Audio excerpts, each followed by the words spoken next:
everybody. I thought I'd hop on here and do a little impromptu Friday afternoon Canes talk, little Canes live stream. We are 11 practices now, 11 or 12, 11 practices, I think, into spring. There are 15 total, the 15th being the spring game on April 14th. By the way, let me know in the comments if you're going to be there. I will be there. We will be tailgating, so come by, say what's up. And just thought I'd come on here and since I think we have enough intel now and enough material to go over to see how this team is trending after 11 to 12 practices. As you come in, please, of course, as always, hit the like button, hit the subscribe button. Hope you all are having a great Friday. Like I said, I got out of work a little early. I thought I'd hop on here early. Catch you guys probably on your ride home. Please, if you're listening, drive safe. Don't be leaving comments as you're driving. Wait till you're stopped at a red light or pull over. But Ty Tenga, who is always here, ever so loyal, thank you for being the first one to comment, as he usually is 9 out of 10 times. And as this chat fills up, I wanted to first start off on, I guess, a little bit on the negative side. Let's get that out of the way. So Aaron Nolan, it is looking more and more with each passing day like he's probably going to select Ohio State tomorrow. All right, listen, Ohio State has a prolific offense every single year, and they get five-star quarterback after five-star quarterback every single year. You know what they also do? They win football games. So you're kind of fighting an uphill battle there. I was very confident we were going to land Aaron Noland when he dropped his commitment date, just a few weeks ago. And when he dropped that date right after his visit to Miami, I thought, we're good. This is 80-90% in the bag. We got him. But then, he took a visit to Ohio State, which apparently went very well, and things have changed a bit. The narrative is now that he is a heavy Ohio State lean. He's been crystal ball to Ohio State, whatever. Okay, fine. Hey, best of luck to him if that's who he ends up choosing. Now, of course, Miami fans on the interwebs are freaking the hell out. Well, at least the negative ones. So what I've heard a couple people say, actually more than a couple people, is all of a sudden that Mario cannot recruit quarterbacks. He can't recruit wide receivers. Hold up. First of all, his first recruiting class, which really was, hey, what's up, Mitch? Really was not totally his, but he came in and with 2 or 3 weeks to work with, he scraped together 15 or 16 young men that were, if you remove the quantity out of the equation and just look at star quality and like how highly they're rated, one of the best classes in the country back in early 2022. Part of that class was Isaiah Horton, a highly rated 4-star recruit who didn't play much last year as a freshman. Most freshmen don't play that much. And now stepping into his sophomore year, should have a role in this offense. Everybody's saying he looks the part. That's usually a good sign. When a player looks the part, they're on their way to seeing some playing time. Then, he has the size and strength that he needs to compete at the next level. So we'll see what Isaiah Horton does. The jury's still out on him. I expect him not to be a superstar this year. I hope he is. I hope he has like an Amon Richards type of season this year. But if he comes in and contributes, that was a guy that was part of Mario's class, a highly rated, talented 4-star wide receiver. Now, in this cycle that just passed, 2023, does Ray not count? Are we just going to leave out the fact that we got Ray Joseph? Because he is one of the most talented receivers in this cycle. And the fact that he's a slot, to me, shouldn't mean anything. It's like people are talking about the slot like it's a totally different position. Look, the way the slot is used in the NFL nowadays, just as dangerous, as just as much of a threat to score as an outside receiver. It's not like how it used to be. The slot receivers also moved around a lot. They're used on special teams sometimes. Look at Tyreek Hill on the Dolphins. Look at Jalen Waddle. Both of them, you could say, are slot receivers. Look how they've lifted up that offense. So Ray, and then, of course, you got Robbie Washington, who's making plays in practice. Those two guys got to count for something. So you can't tell me that, oh, Mario can't land a wide receiver. He just landed two very talented ones. So I don't know what you're talking about there. Yes, we couldn't get Brandon Inniss. We couldn't get Brandon Inniss because we weren't winning. Simple as that. I think we were going to flip him, honestly, if we just won more football games. It's that simple. If we won more football games, if we didn't have so much uncertainty at the offensive coordinator spot, and, there wasn't that uncertainty about Tyler Van Dyke at the end of the season if he was coming back. My worry scale is 3 out of 10 right now. I trust Mario, but it is annoying to see all these kids committing somewhere and we haven't made moves yet. We need to see someone that is the leader of this class get going. Yeah, no, I agree. I would like to see that as well. But let's keep in mind, it's also the first week of April. So I think you're right to be 3 out of 10, 30% worried. I'm like at a 2 out of 10 right now, probably. It's still the first week of April. The spring game hasn't been played yet.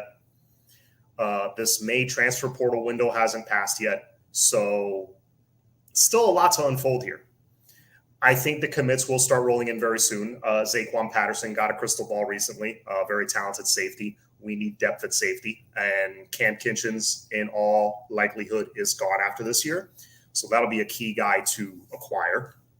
And then, of course, we're talking quarterbacks. Judd Anderson, the 6'6" big arm quarterback, was crystal ball to Miami. Now, a lot of people aren't too excited about that. Some are very excited. Some aren't too excited. I'm kind of in the middle. Like I said, he's 6'6", looks the part, has a big arm, accuracy down the field. He's definitely a great passer. I would love to see more film of him running with the football, because in this offense, you need to be able to run the ball a little bit as a quarterback. That's why, guys like Van Buren and guys like Luke Moga, who I really like a lot. I think Luke Moga's upside is through the roof. I would be very excited if we land him. And I'm pretty confident we will. I think we will. I think we're going to take 2, and I think Luke Moga is going to be one of them. At least that's my early prediction. But Judd Anderson, a 3-star recruit who threw 15 or 16 touchdowns last year, but threw 13 picks.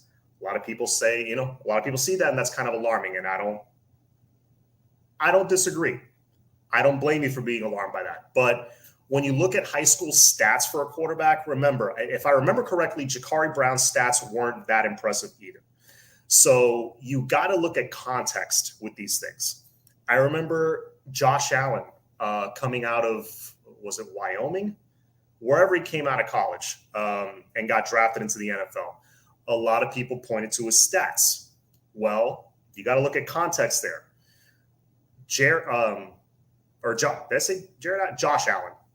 If I said the wrong name, I mean Josh Allen, quarterback for the Bills.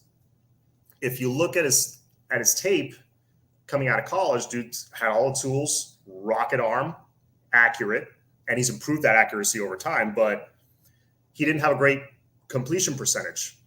Why? Because his receivers, he's playing at a place that doesn't really have a lot of skill position talent traditionally, plays at a place where the wide receivers aren't getting separation. So is that going to help or hurt your completion percentage?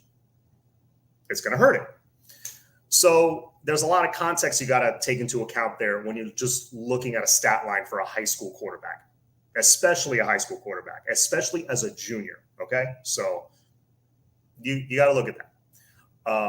Also, a big reason for his 3-star rating, so I've heard, is that he's also a basketball player. Two sport athletes, Patrick Mahomes, 2-sport athlete, or actually, I think it was a 3-sport athlete, tend to do better than the 1-sport athletes. They just do. So I'm curious to see what his upside will be as well. Time will tell if he ends up committing to Miami. I will welcome him with open arms. Like I said, big arm. He's sky's the limit for him as well. So we'll see what happens there. But I think his stock is going to go up with the attention from Miami he's getting right now. And also the fact that, I think he's going to start putting basketball. I'm not sure. Don't quote me on this. I think he is going to start putting basketball to the side now for his senior year.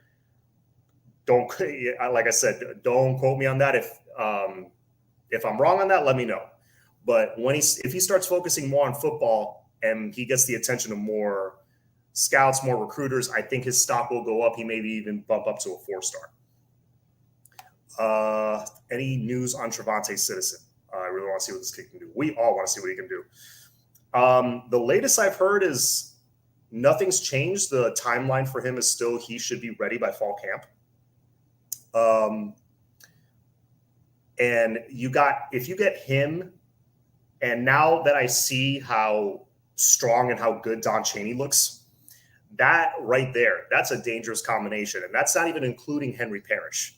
So that little 3-headed monster right there, plus you're bringing in 2 uber talented freshmen in Chris Johnson and Mark Fletcher. Mark Fletcher, who, by the way, we stole from the Ohio State University. So, I'll still be watching Aaron Nolan's commitment just in case. So keep that in mind. But yeah, so this whole narrative that Mario can't recruit quarterbacks and wide receivers is simply not true. I think I just debunked that with the wide receivers. Could he have done a little bit of a better job landing one more outside playmaker at the end? Sure, but we put all our chips in the Brandon Inniss basket, and it didn't pay off. I think we're going to take I know we're going to take a bit of a different approach at that position now with Kevin Beard on the staff. So worry not, we will get some talent on the outside. That being said, I like who we have in the room right now. Now that 11 spring practices have come and gone, I hear great things about Jacoby George. I actually was able to see him live, and I can vouch for this. Jacoby George looks much improved. He looks like an improved version, not just like his old self. He looks like an improved version of his old self. Jacoby George looks quick. He looks strong, looks confident. I think he's going to be a consistent playmaker for this offense. That's another guy that was brought in a couple of years ago, previous staff, but again, a talented 4-star wide receiver. Can we develop that guy? Can we for once develop one of those? It looking so far so good. Then, of course, you got Kobe Young. Kobe Young showed some fantastic flashes last year. There was like a 3-game stretch where he looked great. Even that first quarter against Duke that we ended up getting annihilated. But that first quarter, that first scoring drive that we just went bang, bang, bang, touchdown, pass over the middle to Kobe Young in the end zone. He looked like he had a great rapport with TVD, but that's the game where TVD got hurt. Healthy TVD, I think you have a more consistent output from Kobe Young. In addition to that, he's shed close to 10 pounds of pure fat. So he's going to be much quicker. He's going to be in much better shape.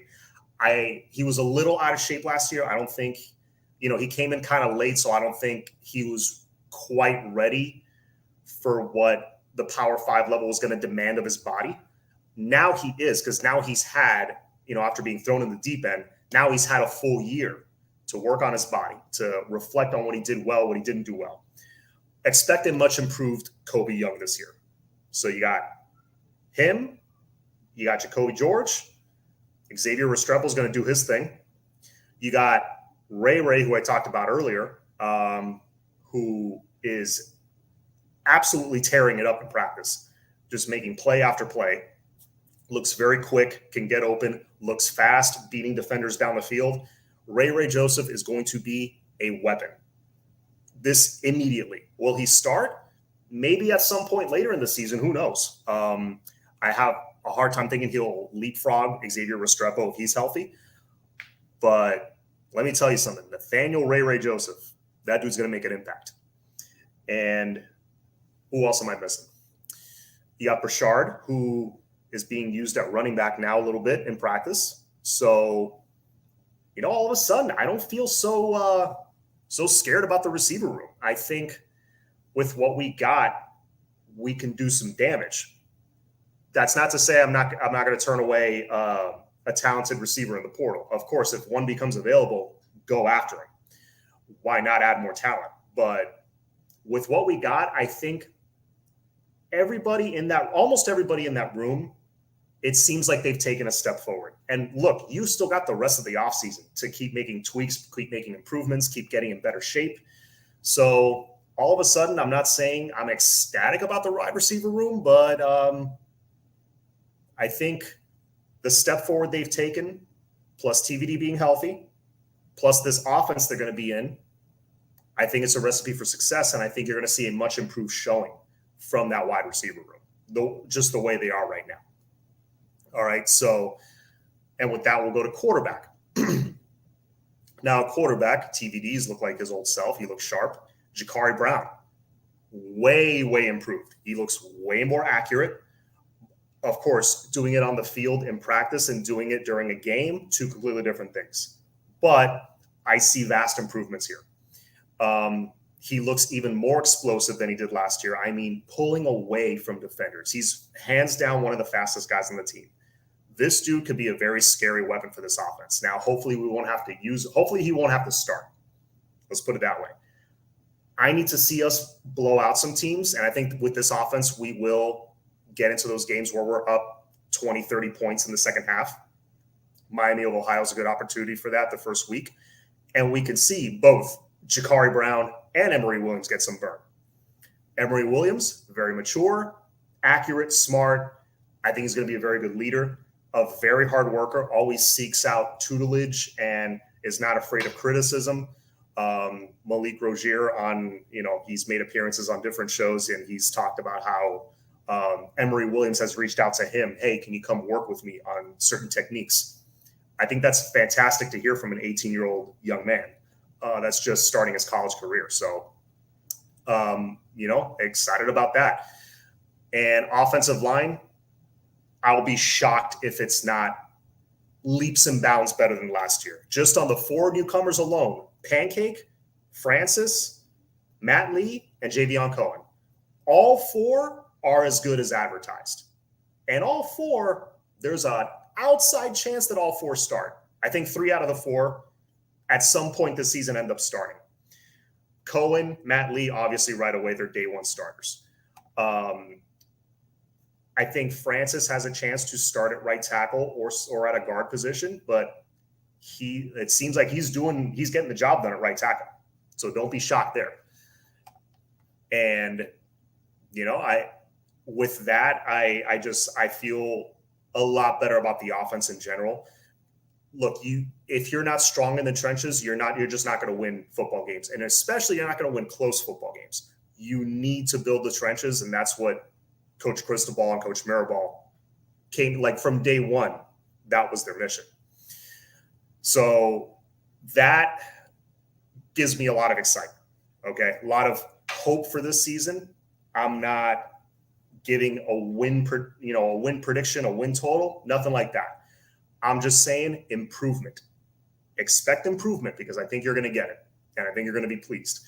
Now, running back room, like I said, a lot of talent there, but a lot of inexperience there. So be wary of that. I think we need to go get one more guy in the portal, maybe a grad transfer like the dude we got from UAB last year. I think that will, somebody like that, a veteran that is reliable, that can carry the rock, that can come in case somebody's nicked up, that will go a long way. Because remember, last year we were down to one scholarship back, okay, at one point. So those of you saying, oh, we got 5 scholarship backs, we're good. Remember, 2 of them are true freshmen, okay? You're just assuming they're going to be available. Let's say Chris Johnson, maybe body-wise, is not ready to take that punishment yet. You never know. Maybe somebody gets nicked up in fall camp. It happened last year. So you got to be prepared for that. When is Aaron Nolan's commitment? That's a good question, Wesley. I am not sure. If somebody can put it in the chat. I know it's tomorrow. I know it's April 8th, usually the morning of. I just look it up and tune in when it's time. But we'll see. But speaking of quarterback recruiting, let's talk about that for a second. Again, the narrative that Mario's tripping up or failing and landing a big-time commitment for a quarterback. First of all, I don't know what you see as a big time commitment, but is it only a 4 or 5 star blue chip guy? Because I saw Emery's commitment as big. He's one of those guys that, yeah, he's rated a 3-star.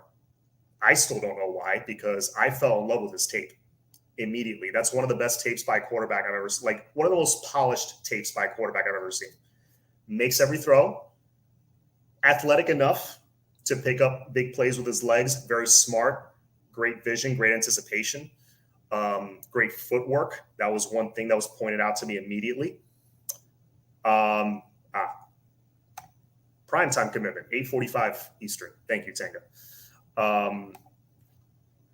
So to me, that was a big one. And let's not forget, we did get Jaden Rashada to commit, but, he was lured away by the University of Florida. And, we all know what happened there. That check ended up bouncing. And hey, listen, if 13 mil is on the table, I don't care if I'm committed to my dream school already. If 13 mil's on the table, I'm listening. Let's all be honest here. So, it is what it is. We know what happened there, but we did land a commitment from Jaden Rashada. And I think a lot of people are assuming that Judd Anderson, this Van Buren kid, whoever else, Luke Moga, AJ Hairston, I think everyone is just assuming, those are the only 4 or 5 guys that Miami's talking to. No, those are just the ones you know about. They're talking to a lot of potential quarterbacks. They're talking to guys that are, I'm sure they're talking to guys that are committed elsewhere, because that trying to get commitments to flip, that's a constant, that's a 24/7 thing. Okay. So don't think they're not on an absolute mission to land an elite quarterback. They are. Whether their star rating reflects it, I mean, I don't remember. This staff has shown they care about fit, like culture fit and scheme fit, way more than they care about stars. They'll land those big, the 4 and 5-star guys. Overall, those are the most talented players in the country. You want the biggest, strongest, fastest guys on your team. Absolutely. But take a Bobby Washington, for example, a 3-star recruit for most of his recruitment. Dude's tearing it up in practice as well. A 3-star, but he's 6'3", 220. I think people saw that and were like, really? No one else? Okay, we'll grab him. Comes on board, and now he's kicking butt in spring practice. He's going to have a head start over Malik Bryant and Popo Aguirre, who both are rated much higher. And they both might have better careers when it's all said and done at Miami. But Bobby Washington, he's got a head start on them right now. And don't be surprised if he, day one, not starting, but he's getting playing time. And I was thinking about this in my ride home, and this is one of the reasons I decided to hop on here live. Imagine a 4-man rotation at linebacker, because we're going to play with a striker or a star this year, right? So you got a Mike, and you got the weak side linebacker. Imagine a 4-man rotation. Just picture this, of Kiko Mauigoa, of Wesley Bassane, Chase Smith, and Bobby Washington. I'll wait. I'll give it a minute.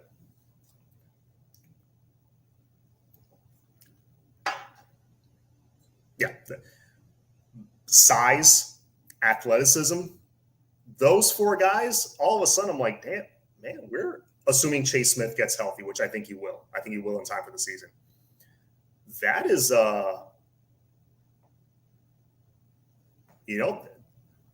yes, he did end up a 4-star. But yeah, you get my point. They're looking at culture fit, size, scheme fit, before anything. If you happen to be a 5-star, great. If you're a 3-star, even better. We're not going to have to fight off other teams for you as much. But yeah, that little 4-man rotation's got me excited. All of a sudden, I'm starting to like our linebacker room a little bit. Potentially, they got growing pains to go through for sure. Neither one of them's ready. Maybe Wes, but I don't know if any of them besides Wes is ready to step up and just be like an All-American, like Cam Kinchins popped last year. Maybe Wesley Bassane. I'll hold that thought on him, but I could see him at least being like an all ACC guy because Wes showed how special he was last year coming in as a true freshman and looking like he belonged. And now he's like 15 pounds heavier. I walked past Wes the other day. Wes looks big, okay? Chase Smith, dude hits like a freight train. And then beyond that, you got decent depth. You got experienced guys in Keontre Smith and Corey Flagg. For depth purposes and for selfish reasons, I hope they stick around. But, it is what it is. But I hope they stick around because they're great for depth. They're great for the locker room. They're experienced guys. They're both smart. And then, of course, like I said, you got Aguirre and Malik Bryant coming through later this season. So I'm liking the numbers there. We're bringing in more talent, more athleticism. The bar has been raised a bit in that room. Notice, I just talked about 3 position groups that have been a problem for Miami the last few years. Linebacker, offensive line, wide receiver. Improved so far in the spring, improved so far in the spring, improved so far in the spring. All 3 positions look better. Okay? So that's got me excited. What other positions are there? D tackle and safety, I am concerned because there is a lack of numbers there. I have heard and seen great things from the 2 newcomers, Dean, Branson Dean, I think is his name, Brandon Dean, and Thomas Gore. I saw them both flying around, making plays, especially Thomas Gore. It's impressive to see a tackle that's listed at 6 feet. It literally looks like this next to everybody else. Dude's running around that field, sideline to sideline, making plays. It's pretty impressive. I like Thomas Gore a lot. Got LT coming back when he's ready to come back. Jared Harrison Hunt still hanging around. You got Ahmad Moten. I think he's going to make some moves this year. So we'll see. But you losing Darrell Jackson, that one hurt. That one hurt. You got to go after somebody in the portal. And I think they will.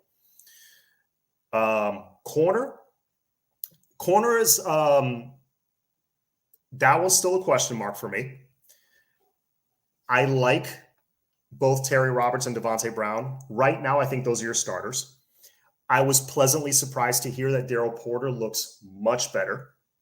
He is a guy that came from West Virginia as a transfer, along with Akeem Mesidor. I forgot about Mesidor. That's another guy in the D-line to be excited about. But anyway, Daryl Porter, he's been singled out by coaches, especially Coach Cristobal, as a guy who's been much improved. So I'm excited about him. You got a little 3-man rotation there. Terry Roberts, he's going to be a great special teamer. I don't know if his position is more boundary corner or slot corner, but he'll slot in somewhere. I think he's such a hard worker. He hustles. Doesn't have great size, but he's got a lot of heart, great tackler. No, I'm sorry. He was the one that had missed some tackles in his career at Iowa, but overall just a very smart, good defender. And I think he'll do good things here because he's coming from a place where the culture at Iowa is to play dominant defense. So I think just that alone for the locker room is a good acquisition. Devontae Brown, just a steady, smart, mature corner who can actually compete, talent-wise a little bit with the better Power 5, the better ACC wide receivers. So we actually have someone there that you can match up with those wide receivers and you're not crapping yourself watching the game. I feel a little more confident there going into this season. Still remains to be seen what their ceiling is, though. Now, to get you a little more excited, Damari Brown's coming in. Very talented, highly ranked 4-star kid from American Heritage. That was a big-time target. I'm very happy we got him. There was a time there it looked like we weren't going to get him. Well, we got Damari. I think he's going to be a star in Miami. I'll be very surprised if he's not. Robert Stafford, a guy that's not talked about enough. These two come in, and as long as they're not thrown into the deep end and they're not asked to do too much as a freshman because other guys aren't doing their job, They're going to provide some nice depth, and they're going to get some reps and, build their confidence a bit. I think that's ideal. So the incoming transfers, Daryl Porter, I think a lot rests on those three guys. They got to make some plays, and they got to take a big step forward. We'll see what happens. Safety, of course, you got one of if not the best safety in college football in Cam Kinchens. You got one of the better safeties in college football in James Williams, who is now out of his red non-contact jersey. I love that duo. Hopefully they can use James Williams in a way that will allow him to excel, that caters to his strengths and his attributes. And remember, his weakness was tackling, right? He had a shoulder injury he was dealing with for, I think, the past 2 seasons. He got that fixed. Hopefully, I'm hoping that was a big reason why his tackling was poor last year. If he can get that tackling just to a point where it's like average to above average, combined with his coverage skills, you're looking at a high draft pick coming up, either next year or the year after.